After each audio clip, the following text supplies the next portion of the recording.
In 2002, our family went on a mission trip. We went down to Rancho de sus Niños, and it was there where God had placed it in kind of my wife's heart. We were taking kids out into the community and inviting other kids to church, other families to church, and we saw the joy in our kids that we took in their face, just being able to share Jesus with others. And our theme was always from the beginning, it's not about me, it's about what God can do through me. And kids can grasp that in such a way that adults can't, where, we were doing a carnival at Mill Creek and they're giving out candy and, it's just killing them because they want that piece of candy, but they know it's not about me. And that blessing of giving that kid that's from the community that piece of candy is so much more than that, just immediate gratification. And to see transformation in kids, those kids that are now adults, that are youth pastors, that are just serving in so many capacities around the world, has been just amazing to see the work that God's done.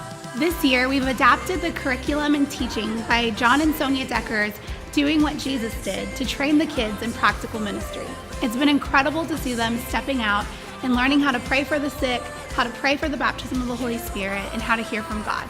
When we come together, we have the kids practice praying out loud for one another, leading worship, learning how to do sound and media. Monthly, as families, we do outreaches either in our church or in our community.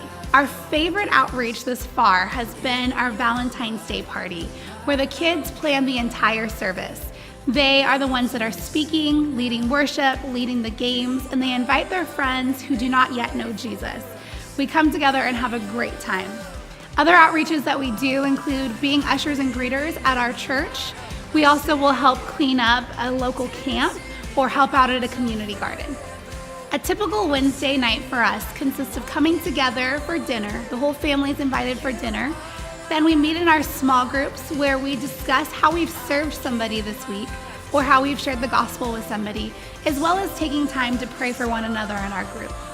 We then come into a time of worship, which is led by our kids. And then we have a teaching or a message, or once a month we have what we call our culture nights, where we've invited someone from our church who's from another country to come and to share with us about their country. We learn the culture, the food, the climate, and some ways that we can be praying for their country. They bring with them either something to share to eat, which is really fun, or they'll bring a song or dress, something that's native to their country that's unique to them.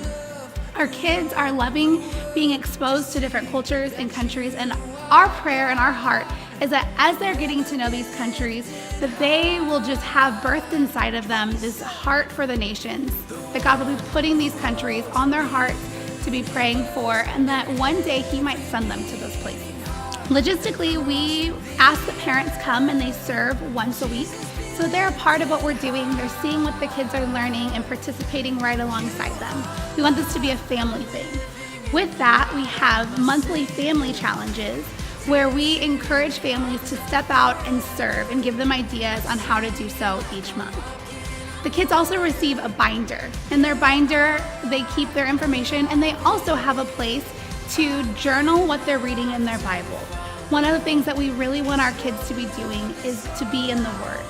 And they also have a passport, which is really fun. It has their picture in it, and they get stamps for every outreach they've completed, every family challenge they've completed, and every culture night that they've attended. The kids are stepping out and praying for others. They're telling others at school about Jesus, and they're leading Bible studies in their neighborhood. It is a privilege to belong to such an incredible group of kids and leaders.